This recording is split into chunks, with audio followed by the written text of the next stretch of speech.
Angkat tangan. Sebagian. Sebagian lagi masih belum. Saya minta waktu 2 menit untuk menceritakan. Jadi dinaran adalah GoPay-nya emas.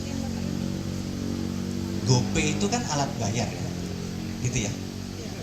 Jadi dinaran adalah GoPay-nya emas. Jadi kalau Anda punya uang 10 juta ditaruh di bank Mandiri, maka rekening Anda ada 10 juta, di ATM Anda ada 10 juta.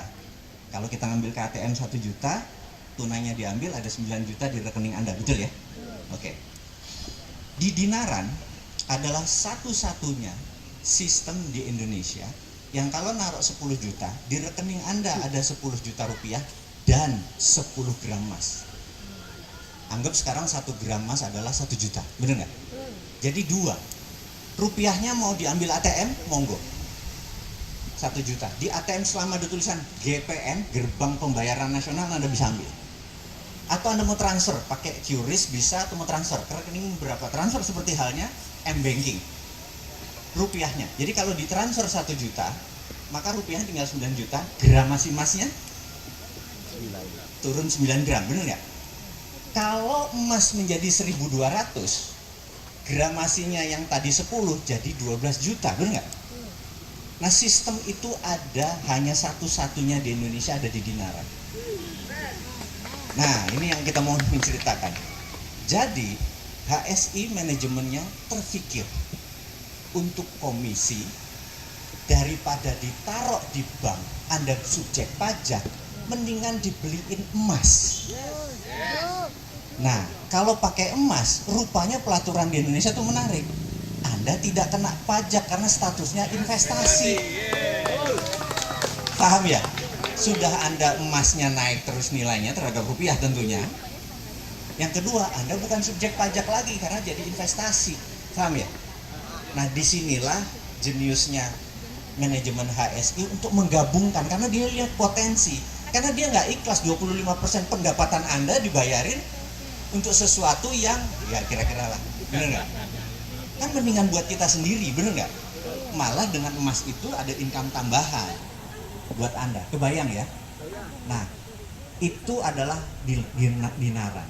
Nah, sekarang manajemen dinaran, saya selaku bagian dari manajemen dinaran, kita ingin mempromosikan untuk transaksinya bukan pakai rupiah lagi, tapi mentransfer gramasi emas. Contoh, di sebuah pameran busana muslim dan kegiatan muslim waktu itu di Tangerang, itu transaksinya misalnya 200.000 harga hijab atau 0,02 gram emas.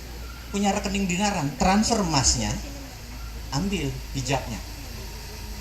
Nah, kalau Anda perlu emasnya 1 gram, 2 gram, 3 gram, dinaran punya ATM. Jeglek begini Anda ambil fisik ATM emas, balokkan emasnya. Sebentar lagi akan ada di Jogja, masih di Jakarta posisinya. Sebentar lagi di seluruh Indonesia tentunya, gitu ya. Sehingga kadang-kadang Anda, saya mau emasnya, ya udah. Sebenarnya bukan ATM, sebenarnya itu adalah vending mesin sebenarnya.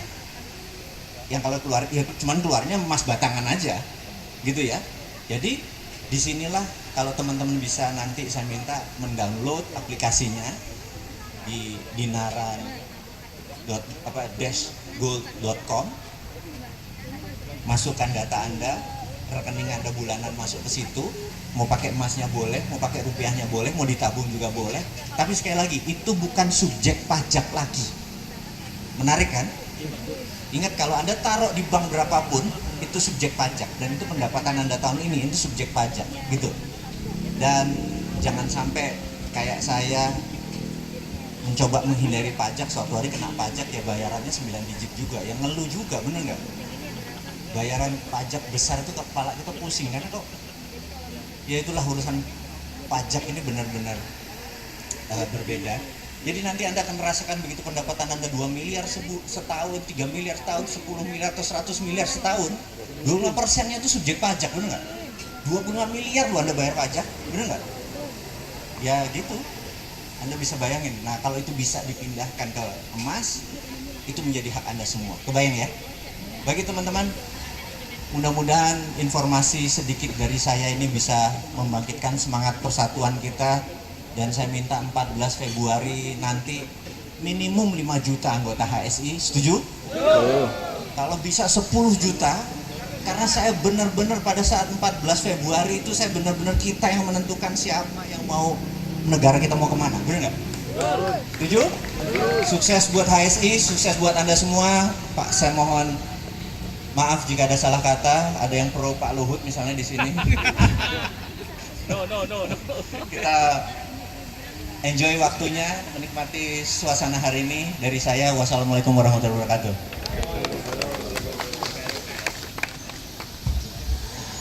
Oke, berikan aplaus sekali lagi.